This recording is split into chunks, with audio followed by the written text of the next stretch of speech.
আজকে তোমাদেরকে বানিয়ে দেখাবো লেবু কাজি, যেটা কিনা পোলাও অথবা মাংসের সাথে মাখিয়ে খেলে অনেক বেশি মজা লাগে। আশা করি তোমাদের সবার অনেক বেশি ভালো লাগবে।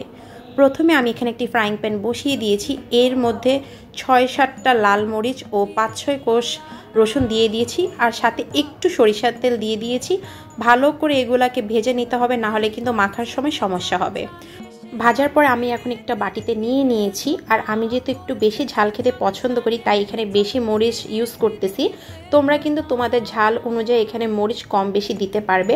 আর রসুনটা কিন্তু এখানে মাস্ট দিতে হবে, আর ভালো মতো কিন্তু এগুলোকে ভেজে নিতে হবে, না হলে কিন্তু রসুনটা একদম ভালো করে মিক্সড হবে না। তো আমি এখানে ভালো করে মিশিয়ে ভেজে নিয়েছি। তারপর আমার রসুনগুলো মনে হচ্ছে আর একটু ভাজা দরকার ছিল। তো এখন ভালো করে এগুলা মিশিয়ে নিতে হবে।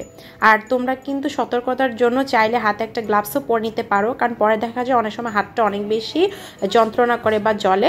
তো এখানে আমি একটু লবণ দিয়ে দিয়েছি পরিমাণ মতো, তারপরে ভালো করে এগুলাকে মিশিয়ে নিয়েছি। এর মধ্যে আমি এখন দেখো হালকা একটু ধনেপাতা কুচি দিয়ে দিয়েছি।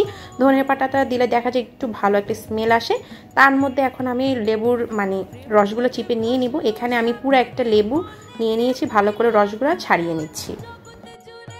যারা একটু বেশি টক চাচ্ছ তারা একটু বেশি কিন্তু এখানে লেবুর রসটা অ্যাড করবে। তো যাই হোক, এখানে আমার ভালো করে দেখো মাখা হয়ে গিয়েছে।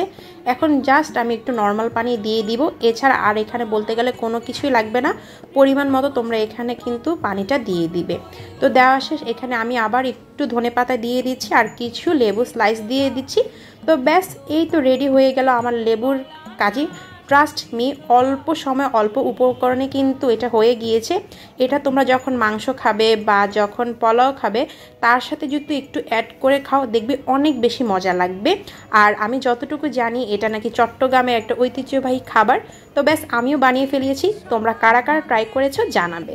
আর আমার কোনো ভুল হয়ে থাকলে সেটা তোমরা সবাই ক্ষমা দৃষ্টিতে দেখবে। আল্লাহ হাফেজ।